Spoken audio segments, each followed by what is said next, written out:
Season 3 was the year Frasier went from a hit to a phenomenon. Here are the secrets and stories that made these episodes so special. The hottest ticket in Hollywood. By 1995, calling into Frasier's radio show on KACL had become a sign of status among Hollywood's biggest stars. I work at this all-night mini-mart, and I've been watching myself on the video camera, and the camera me is doing things I don't approve of. The first episode of the season, She's the Boss, started strong, with Matthew Broderick, Carrie Fisher, Terry Garr, and Tom Hulse. My advice is to sleep on it. Is that some kind of a joke? To make fun of the insomniac? Oh,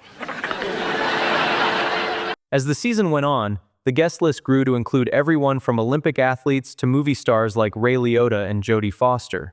Okay, here it is, Dr. Crane. If my husband and I don't find some time to have sex soon, I think I'm going to burst. I may even have to go to a department store and pick up a stranger. Oh, kids! Look who's here without calling first. None on Pop-Pop. Landing a guest caller cameo had become a badge of honor, with KACL the place where the biggest names in entertainment wanted to be heard. That's not it. I'm supposed to be flying home to Newark for Christmas, but the next gate over has a flight to Maui. I'm telling you, it's calling me, Doc. Frederick's first appearance.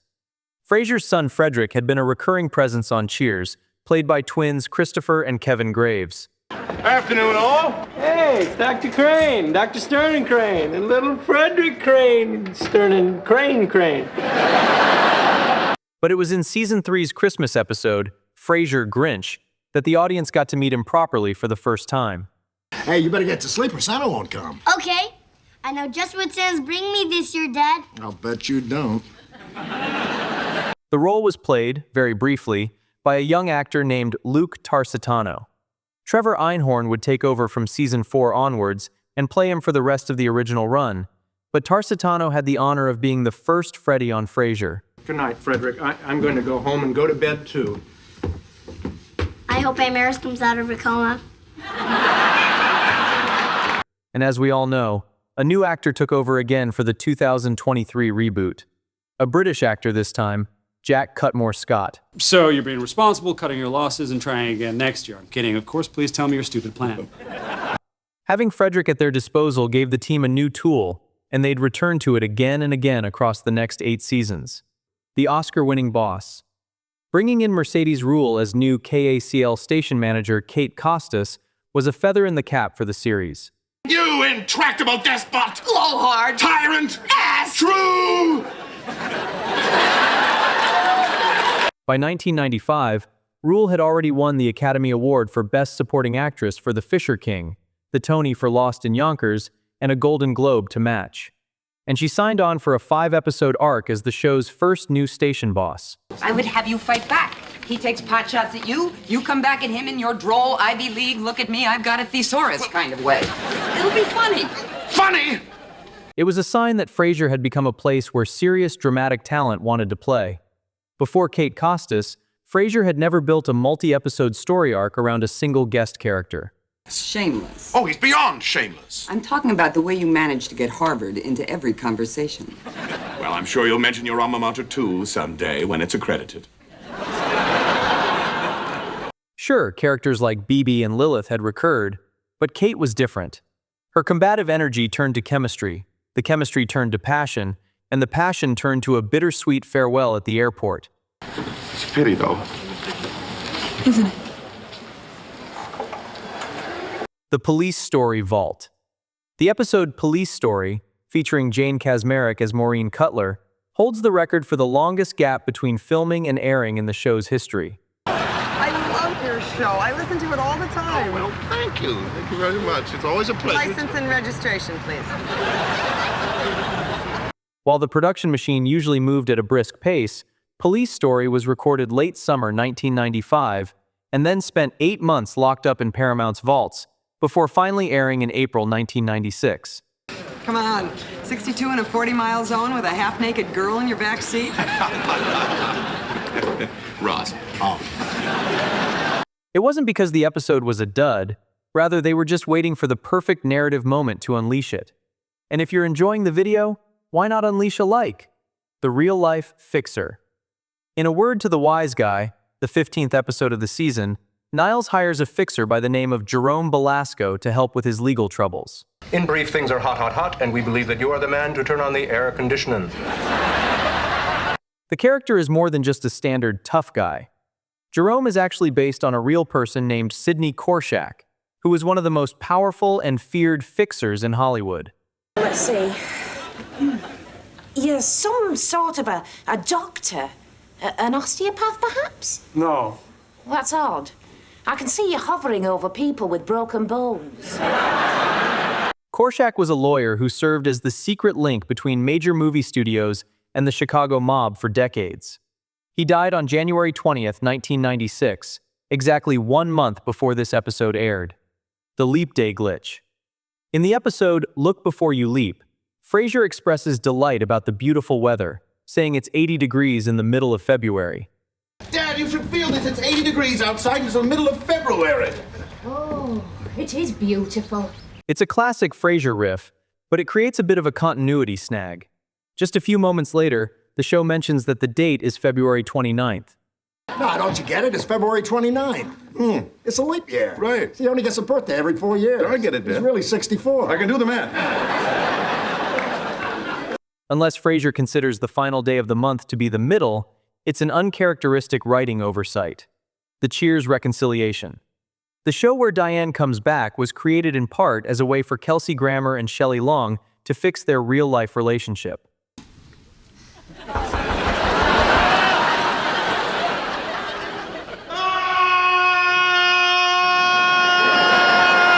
During their years on Cheers, things between the two actors had become so tense at one point that Long reportedly tried to get Grammer's character cut from the series. I am the luckiest person on earth. The second luckiest. Grammer later explained that filming this episode together was an important moment because it allowed them to move past their old disagreements and make peace after many years of silence. Goodbye, Diane. Goodbye, Frasier. This wasn't the only reunion of this episode, though. It was directed by James Burrows, co-creator of Cheers. The Bizarro Bar. The writers included a play inside The Show Where Diane Comes Back, and it features an eerily familiar set for longtime fans of Frasier Crane. So, without further ado, I give you Rhapsody and Requiem, a play by Diane Chambers. To make the crossover even clearer, the play featured stand-ins for the old bar regulars. For example, Stan was based on Sam, and Darla on Carla Tortelli. What's a nice beer like you doing in a face like this?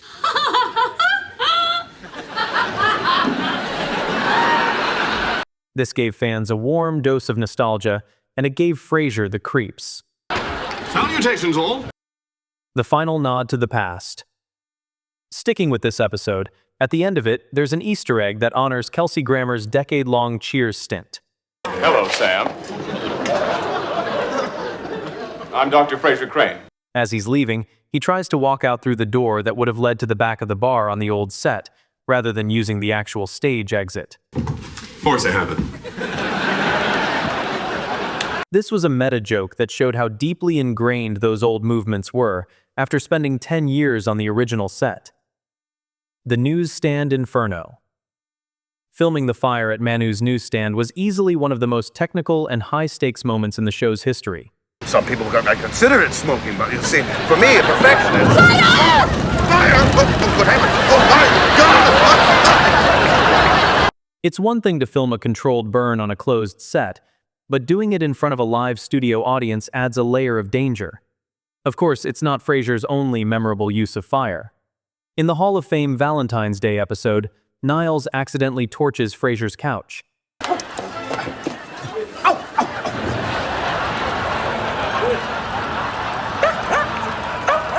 But this set piece was much larger and more volatile. You stalked me, you badgered me, you poured yoo-hoo down my dockers, you crunched my hand, and then, as if all that was not enough, you burned down my newsstand. Luckily, it all worked out for everyone, except poor Manu. Tony Shalhoub's Frasier reunion. Tony Shalhoub's appearance as Manu in The Focus Group wasn't his first rodeo with Kelsey Grammer. I think you are a smarty pants. I was too polite to say that before. At the time, Shalhoub was a regular on NBC's Wings, playing taxi driver Antonio Scarpacci. And a few years earlier, Frasier himself had crossed over to Wings in an episode that featured the two actors sharing scenes. If anyone needs a taxi, I'm parked right outside. You have your self-help program, I have mine. So Manu's grudge against Frasier in the focus group wasn't just an in-character grievance. It was Shalhoub and Grammer's second go-round. Please tell your son I'm sorry that he annoys me so much. Will do. A nice little sitcom universe reunion several years before Shalhoub went on to Monk. The Sinatra influence. A subtle but consistent theme throughout Season 3 is an obsession with Frank Sinatra.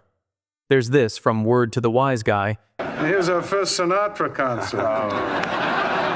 And then most prominent in Martin Does It His Way, where Martin reveals he once wrote songs for old Blue Eyes himself.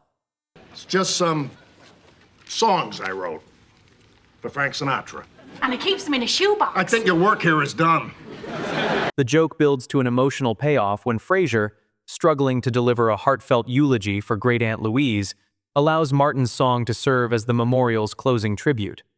I said, she's such a groovy lady.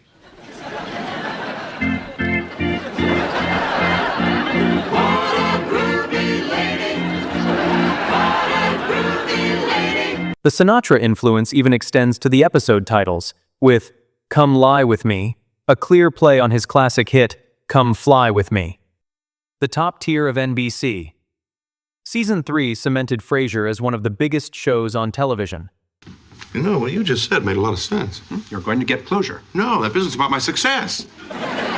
The season finished 12th overall in the Nielsen's, averaging 13 million households a week. That made it the 7th highest rated program on NBC. This doesn't sound too impressive, but remember it was keeping company with Seinfeld, ER, and Friends, the heaviest hitters of the decade. Oh, it's everything I ever imagined it would be and more. What's that smell, Dr. Crane? That's power. For a show that had launched as a spin-off only 2 years earlier, with no guarantee of survival, it was an extraordinary place to land. And which was the season's ratings winner?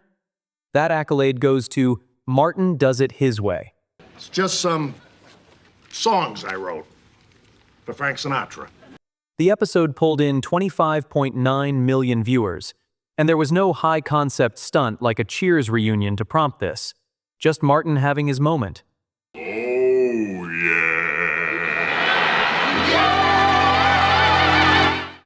The Singin' in the Rain cameo.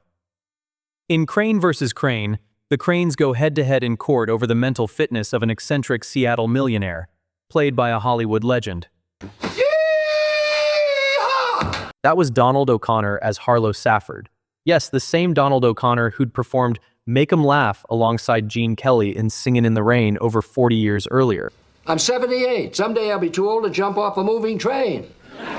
By the time he appeared on Frasier, he was 70 years old, an Emmy winner, and one of the last surviving stars of the classic Hollywood musical era. See, they can all be readily explained. Diabetes! We'll donate the money to diabetes. Those poor people can't eat sugar. The rise of Noel. Noel Shempsky is a legend of KACL's recurring cast, and Season 3 is where he properly came into his own. Hi, Dr. Crane. Did you sign this petition someone anonymously posted in the lunchroom?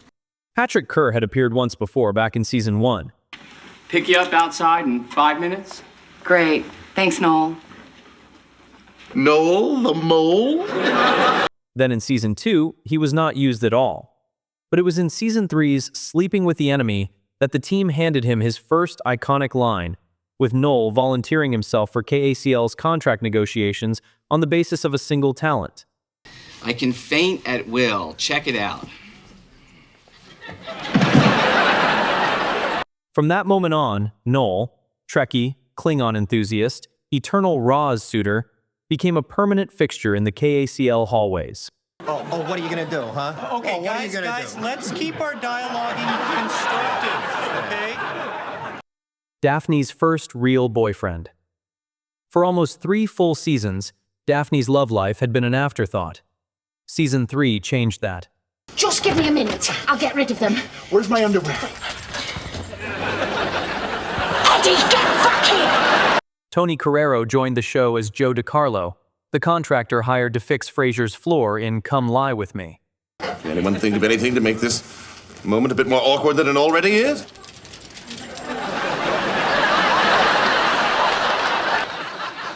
Thank you, Eddie.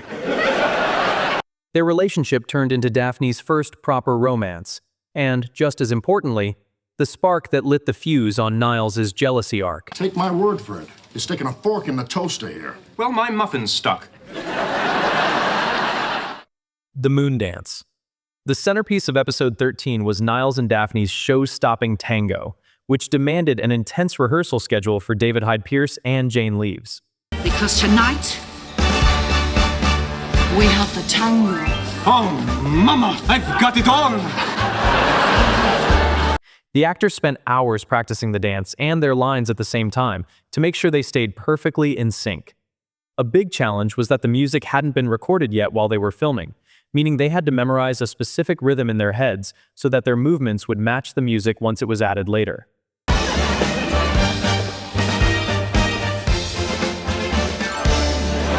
Incredibly, Jane Leeves and David Hyde Pierce performed the entire routine in total silence. Let everything out! Oh, Daphne, I adore you! Grammer gets behind the camera. There's another easy-to-miss piece of behind-the-scenes history attached to Moon Dance. This episode marked Kelsey Grammer's directorial debut on the show. I kept the pain of that loss buried deep within me like a serpent coiled within a damp cave. Okay, that's it.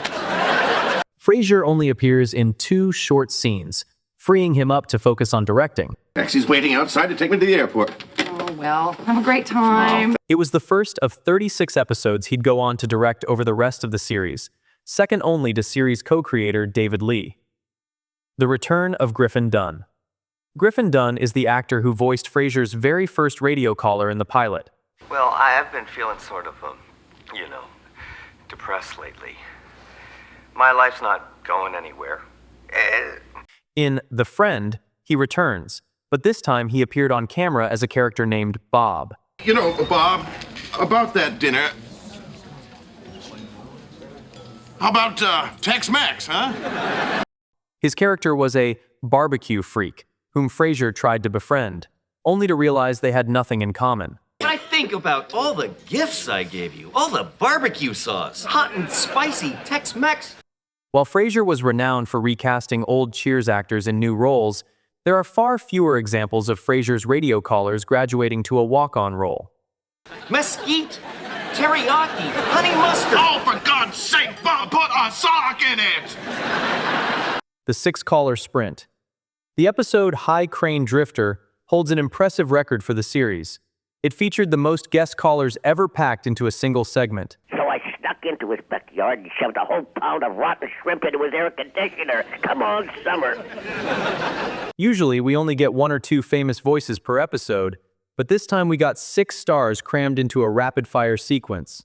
Hey, he asked for it, so I put 100 scorpions in a FedEx package.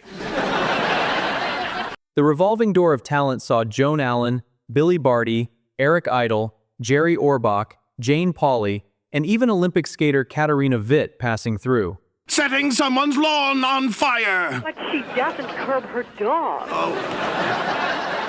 The 1996 Emmy win. In 1996, the show won the Emmy for Outstanding Comedy Series for the 3rd year in a row. Congratulations, guys! Yes! Yes! We got the nomination! This was a big deal because it kept their streak going and kept them on track for their record-breaking 5 consecutive wins. Yes! I am a bad boy, aren't I? You dirty girl. Come here, bad boy. Oh, yes. Oh, no. Is that the on-air light? The show was still at the top of its game, even as it grew further and further from its original formula. No, these guys are professionals. They know what to do. For a lot of fans, this season really was the sweet spot. It's the year everything clicked. The writing got sharper, and the cast proved they could handle everything from drama to physical stunts. Fire! Oh, good heavens. It's no wonder they walked away with another record-breaking Emmy haul. Which season is your favorite? Let us know in the comments. If you enjoyed this deep dive, make sure to subscribe. We've got plenty more on the way. And as always, I'm listening.